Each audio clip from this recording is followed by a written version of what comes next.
आयुष्मान भारत, प्रधानमंत्री जन आरोग्य योजना एवं गोपबंधु जन आरोग्य योजना आसंता 11 तारिख रे सारा ओडिशा रे लॉन्च होबाकू जाउछि।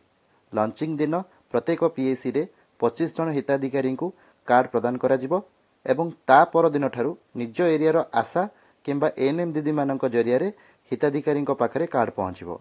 कार्ड पाइबा परे कार्ड को एक्टिव करने पई सीएससी सेंटर जाई आपण मानकू सेठारे ई केवाईसी करने को हेबो। आपण किपरि जानिबे आपणक नाँ रे कार्ड आसीछि कि नहीं एवं जदि आसीछि ताले किपरि आपण ऑनलाइन माध्यम रे डाउनलोड करिवे एवं निजे घरे बसी किपरि ई केवाईसी करिवे ता आज आमे एई वीडियो रे जानिबा। सेथिपई वीडियोटी को शेष पर्यंत देखंतु। जदि आम वीडियोटी भल लगे ताले एई वीडियोटी को लाइक कमेंट शेयर करंतु एवं आम चैनल को सब्सक्राइब करंतु। आपणक नाँ रे कार्ड आसीछि कि नहीं जानिबा पई आपणकर कंप्यूटर जे ओपन करन ब्राउजर को ओपन करंतु। एठी आपण बेनिफिशियरी .nha.gov.in लिखिकी सर्च करंतु किंबा एई वेबसाइट रो यूआरएल आपण डिस्क्रिप्शन बॉक्स रे मध्ये पाई परिबे। आपण सेम प्रोसेस मध्ये आपणक मोबाइल रो जे कोनोसी गोटे ब्राउजर किंबा गूगल को जाई कि सर्च करके मध्ये सेम प्रोसेस फॉलो करके आपण माने भी आपणकर ना अछि कि नै जानि परिबे। सर्च कर सारला परे आपण प्रथम जो वेबसाइट आपण शो करूची पीएमजेएवाई बेनिफिशियरी पोर्टल ता ऊपर क्लिक करंतु। एटा होची पीएमजेएवाई रो ऑफिशियली बेनिफिशियरी पोर्टल। एठी आपण लॉगिन पेज रे एठी आपणकर प्रथमे राइट साइड रे थिबा कैप्चा सेम को एठी टाइप कर नियंतु। देन एठी आपणकर मोबाइल नंबर टी को टाइप कर नियंतु। जो मोबाइल नंबर आपणकर आधार कार्ड सहित संजोग अछि। देन वेरीफाई ऊपर क्लिक करंतु। वर्तमान आपणकर से मोबाइल नंबर को जाइथिबा ओटीपी को एठी टाइप करंतु। देन एठी अगेन आपण राइट साइड रे थिबा कैप्चा को मध्ये टाइप करंतु। देन लॉगिन ऊपर क्लिक करंतु।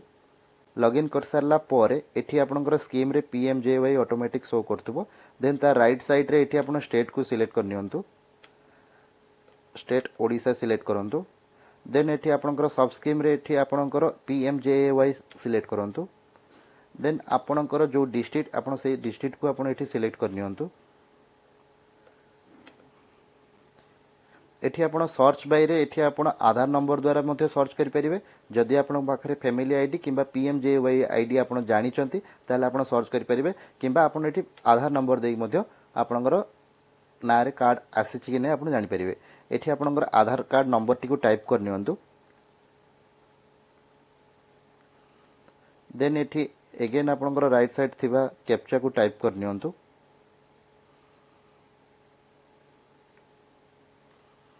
देन एठी जो सर्च ऑप्शन टी एक्टिव होउची से सर्च ऑप्शन ऊपर आपण क्लिक करंतु।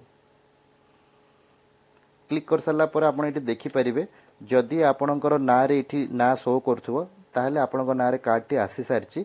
एठी आपण देखि मध्ये परिबे ई केवाईसी स्टेटस वेरीफाइड हेकी अछि आ कार्ड स्टेटस मध्ये आपणकर अप्रूव हेकी अछि। ता माने आपणकर ना रे कार्ड आसी सारची। आपणकर आधार कार्ड सहित जो जेतिकी फैमिली मेंबर को ना एठी अटैच हेकी थिबो आपण मानको प्रत्येक फैमिली मेंबर को ना रे इंडिविजुअल आपणकर कार्ड आस्थिबो। एठी आपण एक्शन बटन ऊपर क्लिक करके मध्ये आपणकर कार्ड टी को डाउनलोड मध्ये करि परिबे। आपण एई भली भाबरे आपण चेक करि परिबे आपणकर ना रे कार्ड आसीछि कि नै। जदि आपणकर ना रे कार्ड आसी नथिबो ताले एठी आपणकर नो रेकॉर्ड फाउंड बोली शो करिवो। आपण एई भली भाबरे जानि परिबे आपणकर ना रे कार्ड आसीछि कि नै एवं आपणकर कार्ड रो स्टेटस कोन मध्ये एठी चेक करि परिबे। आपणकर एई कार्ड टी को मध्ये डाउनलोड मध्ये करि परिबे।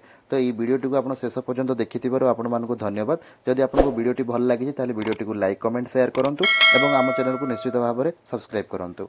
Thank you. जय जगन्नाथ।